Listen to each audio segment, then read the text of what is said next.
Welcome back. My name is Cindy, and on this channel, I like to talk about all things relationships, romantic and parental.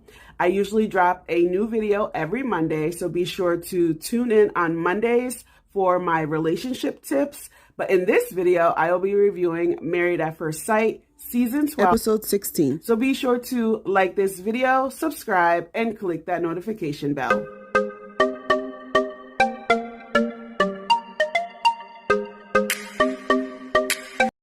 So the couples retreat is over, and it's time for the couples to return home to reflect and talk to their loved ones before decision day. The dramatics in this episode was over the top. I cannot. Let's get started. So first we have Jacob and Haley. We see that Haley came home and Jacob was sitting on the couch. She asked Jacob why he had left so early, and he explained to her that his neighbor was taking care of the dogs while he was away, and his neighbor had to leave early for work, and he can see on his security cam, which we know Jacob carries that remote or whatever, the device in his back pocket to oversee everything that's happening at his house. He can see the dog was laying on the floor, facing the door, looking sad. And Haley was actually understanding. She did say, she wished he would have communicated that with her. And I can agree with her. He could have told her, at least sent her a text. But I think he's operating in a sense that he doesn't think she cares that much. So he's just kind of like, whatever. Then we see Jake sits down with his friend.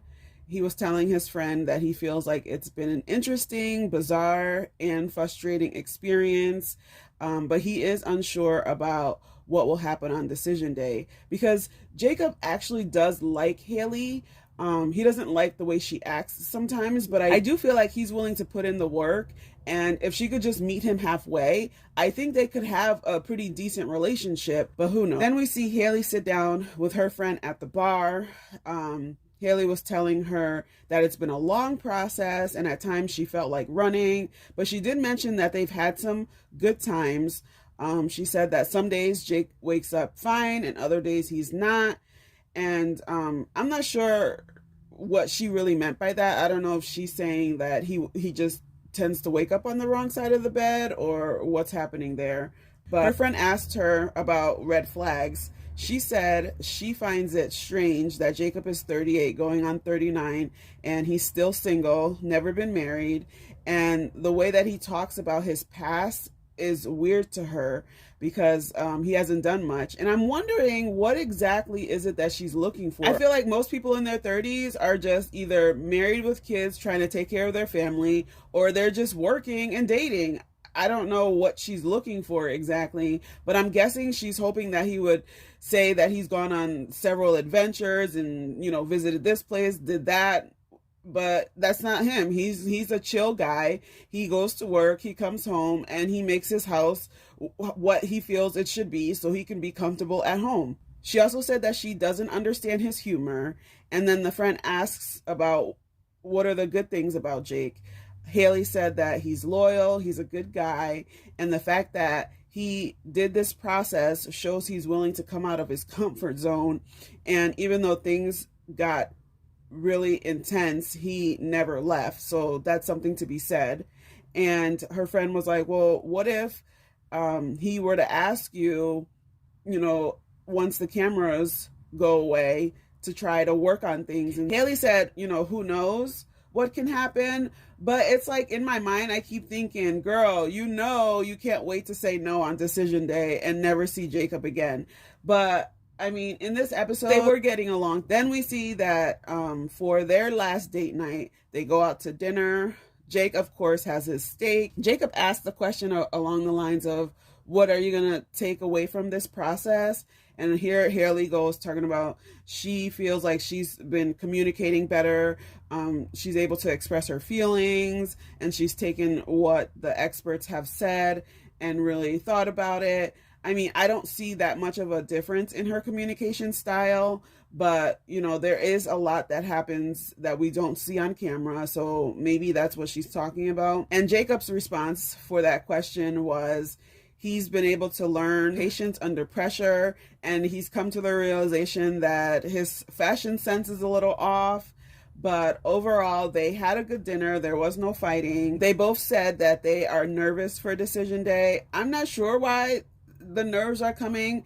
I mean, I feel like in relationships sometimes it could definitely be a roller coaster. And when you have to make a decision like this, after having a couple of good days, you try to evaluate to see, is it really that bad? So I think that's where they are. They're wondering, is it really that bad? Can we make this work? I feel like they can, but Haley would have to step it up. But I don't see that happening. I'm really hoping that they make Haley go first on decision day to say what her answer is, because I feel like there's a possibility that Jake might say yes. He should have the opportunity to change that if she says no. Because I feel like that's going to be a bit embarrassing that she's been acting like this whole time. And then he turns around and says yes. And then she's like, no. And she's being the competitive person that she is. I feel like she'll feel like, she has the upper hand. And I don't like that about her. That's really annoying to me. But I am really curious about what they're going to say on decision day, because at first I was like, oh, there's no way they're going to say yes. They're both over it. They're done. But this episode made me feel like, they might be on the fence and like really considering everything, because, Jake doesn't want to go back to being single. He's, getting up there, almost 40. And Haley was saying how, she's been single for 7 years and she does not really enjoy dating. So I think maybe she might be thinking that there is a possibility. I mean, Jake is a good guy, so I cannot wait to see decision day for these two, because they definitely have me on the fence now. Next, we have Ryan and Clara. They had this conversation about what has changed from the time that they met at the altar till now. Ryan was saying something about he feels like the responsibilities are a million times more. He was kind of talking in circles. Like, I was just kind of like, what? I don't understand the answer. Ryan has a way about him where he just talks in circles and he says a lot without saying anything. Clara said that she feels like she's more intentional with her time, because before she would, come and go as she wanted. She didn't have to really think about anyone else. And then Ryan said that he does see the light at the end of the tunnel. They are just weird to me. And I feel like Ryan is full of BS. I don't get a sense of genuine connection between him and Clara. It's just really weird. But we hear Clara saying that she feels like Ryan and her are meant to be. And then we see that Ryan has his friend come to visit. They play a game and then they talk about him and Clara. He asked how are they personality-wise. Ryan said that Clara likes to talk about her feelings every day. He's kind of tired of it, and he's really not into talking about his feelings that much. He'd rather talk about sports or just something, regular everyday stuff. It's interesting to me because he's saying that he doesn't like to talk about his emotions, but then he says he wants an emotional connection in order to have sex with her. So, like I said, I feel like Ryan is always just saying anything. And he also said that he wants to be able to set goals with Clara, and that's something that she doesn't seem to be interested in. That could be a potential issue. His friend asked Ryan if he and Clara are on the same page. And Ryan was just like, yeah, that's a really good question. He didn't answer the question. So it was just kind of like, Ryan, why do you do this? Why is it that you can never fully answer a question where it makes sense and people can understand exactly where you stand? Because it's almost like he's always trying to be in the gray area. He can't just make a decision one way or another, and it's really annoying. Then we see that Clara video chats with her friend on the phone. She says in her confessional she's pretty confident about what she's going to say on decision day, and her friend asked her what's the best part of being married. She said it's nice to have someone to do things with. He's like a built-in friend. And then she referred to him as like a sorority sister. The friend asked if there were any issues, and here go Clara with her rehearsed answer. Oh, we are a 10 out of 10. And I'm just like, where do you get 10 out of 10? I don't get it. Like, I'm like, are these people doing stuff that we just don't see? Because I don't see the 10 out of 10. And she said she had no complaints. And so the friend asked her what would she do if Ryan said he didn't want to stay married on decision day? And she was like, oh, he won't do that. Like, she seems to be pretty confident that Ryan is going to say yes. I'm not sure. Like, I feel like he would say yes only for the fact that he doesn't want to go through a divorce. But I don't feel like he would say yes because he actually wants to spend the rest of his life with her. We see that they sit together and Clara does a personality test on the computer. Ryan said that the personality test would show where they are as a couple, compatibility wise, and when it comes to their strengths and weaknesses. So Clara was like, she did the same thing with their stars, and Ryan was like, stars? It's like a roll of a dice when it comes to the stars. The stars have no impact. And Claire looked at him and gave him the WTF face. Like, what you talking about? I mean, I'm not really a big star person. I do believe that this personality test would say a lot more. So she starts reading and answering the questions out loud. Some of the questions were, does she want to achieve great things? No. Does she set goals for herself? No. Does she spend time trying to correct her flaws and weaknesses? No. And there were like a whole bunch of other questions that she was just saying no to. And Ryan was looking at her like, are you serious right now? I was cracking up because of the way he kept looking at her. He was just like, where is the substance? What do you mean no? Why are you answering no to all of these questions? And it's like, girl, don't you want, like, what is it that you want to happen in your life? Because she just seems like the type of person who is like, you know, go with the flow type of person. She's not really thinking about the future. She's just kind of living one day at a time. So that is where I see a major difference when it comes to how they view life. Very much polar opposites, but they keep saying how great things are. I don't see a match, but we shall see. So for their last date night, Ryan suggests that they go to this place where they're throwing footballs at bowling pins. Clara was like, I didn't even know these places existed. I was thinking the same thing. I was like, what the hell is this?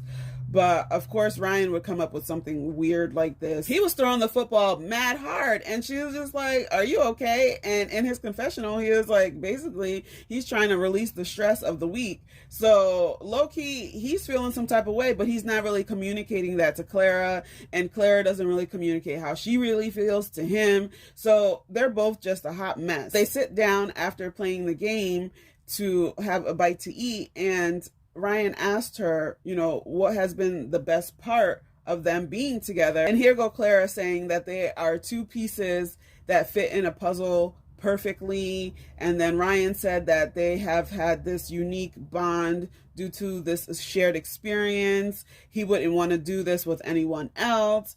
And I'm like, Ryan, stop with the generic. Could you knock it off with the Mr. Nice Guy, I'm going to say the best thing possible responses? Like, it's so annoying. And so they continue talking, and then he said something about no matter what happens on decision day. And Clara was like, can you be more positive about decision day? And then they have this awkward moment. Clara gets up, then he gets up, and it was just really weird. Then they have this final scene where they're laying in bed. Clara was laying in Ryan's lap. I'm pretty sure she's used to doing that every night anyway. And they start to have a conversation, and Ryan starts with his lectures, and she's kind of falling asleep. But we hear in her confessional that she feels like Ryan is amazing, but he's holding back with sex and emotion. And I feel like because Claire has been with such douchebags in her past, Ryan to her is everything because he's actually, for her, a stand-up individual. But Ryan has his douchebag ways. And it's like when he's withholding sex and having her get him off every night, that is a douchebag move. So I'm not really sure why she keeps saying how amazing Ryan is. Next, we have Vincent and Brianna. So we see that they are in bed talking about decision day. Vincent mentioned how he is hoping things go well for everyone at decision day and no one gets slapped. And I was just like, slapped? He thinks that there is going to be a curveball with Haley and Jake. Brie brings up how she has a concern about him being unorganized, and she was like, she's organized enough for the both of them. And you can tell by his facial reaction that he was not feeling that comment at all. And then he's in the confessional saying how Brie just called him out and that it hurts. And I'm like, she didn't really call you out. He's just being over the top sensitive. And instead of asking what she meant by it, he just took it the wrong way, like he usually does. So then he tells her that he has specifically asked the experts not to match him up with someone who is direct. And Brie was like, excuse me? And he was like, yeah, I didn't want someone who's assertive and direct. He said that it turned him off at the wedding when her family was saying how bossy she was. And I felt like that was a bit harsh. Like, to say that it was a turnoff was just kind of like, ouch. So Brie felt some type of way about it. And we see that she video chats her mom on the computer. She says that, you know, she leans on her mom for everything. So she's talking to her mom about what's happening. And her mom asked her if she was nervous. All along, basically, she's been saying that she's fine. She's not nervous. She is now nervous. And she told her mom how she told Vincent she felt he was unorganized and that he took offense to it. And she was telling her mom that he's always taking everything that she says the wrong way, which he does. It's just kind of like, dude, I don't understand why you're so sensitive all the time. Every time Brie says something, you want to be offended. It is not that serious. So then her mom was saying, you know, there seems to be a communication problem and he is internalizing things, which is absolutely true, because it feels like anytime she says anything, he finds a way to put a negative spin on it to make it about himself being someone terrible. And it's like, she's not really saying that. She's just trying to communicate her concerns about certain things. And instead of being open-minded, he's more so thinking, oh, she's judging me. Oh, she's calling me out. Oh, she's this, she's that. Brie was saying to her mom that, you know, she doesn't want to change who she is. Being assertive and direct is a part of her personality that she thinks is a positive thing. And she has tried to change herself in the past and it didn't work. So her mom was like, you know, if the way you are is a deal breaker for him, then let it go. She was like, girl, let it go. It, like, cut him loose, let it go. Then we see Vincent video chats with his friend. He's wearing like this pink sweatshirt. So his friend was like, what's up with the pink, bro? And he had the nerve to say, real men wear pink. And it's like, but you've been acting real sensitive, so I guess the pink does fit you well. He brings up decision day and how he doesn't know what is going to happen. He said that there are little bumps in communication and that he was irritated from the drive back from the couples retreat. And so when they were laying down having that conversation about him being unorganized, he was already irritated, so he took offense to what she said.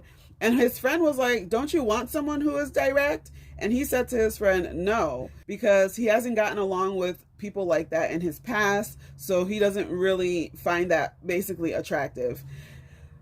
Which is interesting to me because if we have two people in a relationship and neither one is going to be assertive or direct, you're going to just be dancing around issues or dancing around emotions. And it's just like, somebody has to be the one to say, okay, I'm going to bring this to your attention and we're going to talk about it. And we hear that Brie says this out to dinner, and Brie was saying how they would shelter their feelings, but they're getting better with being able to communicate with each other and let them know how they really feel. Brie said something about, this is a big decision to stay together for the rest of our lives. I mean, the way she said it, it was just like, dang girl, the rest. It's like, yes, their decision is a big decision to make, but there's also divorce. Like you don't have to do this for the rest of your life. Like the way they make it seem on this show is like, oh my God, if I make this decision to stay with this person, like I have no other options. This is like the biggest decision ever. And it's just like, yeah, it is a big decision, but there's always divorce. So even if you say yes on decision day, 2 weeks later, you can be like, oh, okay, this is not working out. Divorce. It's not like you stuck for the rest of your life and there's nothing you can do about it. So back to their dinner. Vincent was saying how they've had mostly good days, but it has been a roller coaster. Vincent admits that when he's overwhelmed, he shuts down and he starts to have a bad attitude. He was also saying that he has a hard time asking for help. Brie reassured him and, let him know that he should be okay talking to her, and if he needs help with anything, that she's there for him as his wife. But she brought up the turn off comment. She said that it was hurtful because she never wants to be a turn off to him. And I completely understand where she's coming from. No one wants to feel like a turn off to their spouse. And he told her, he's been with people who are bossy in the past and it didn't work out. And Brie said that she came into the process thinking it was going to be easy. I don't know why she thought it was going to be easy. It's not easy when there are two people who have known each other for a long period of time and get married, let alone you didn't know this person at all. So for her to say she thought it was going to be easy was kind of like, Brie, what are you talking about? But anyways, after the date, they go home. And they were kind of goofing off. She asked him to help her take off her shoes. She had these long boots on. And then they get in the bed, and Vincent said that he had a surprise for Brie. And Brie's getting all excited. And she's like, oh, is it going to be great? And he's like, yeah. And he asked her to close her eyes.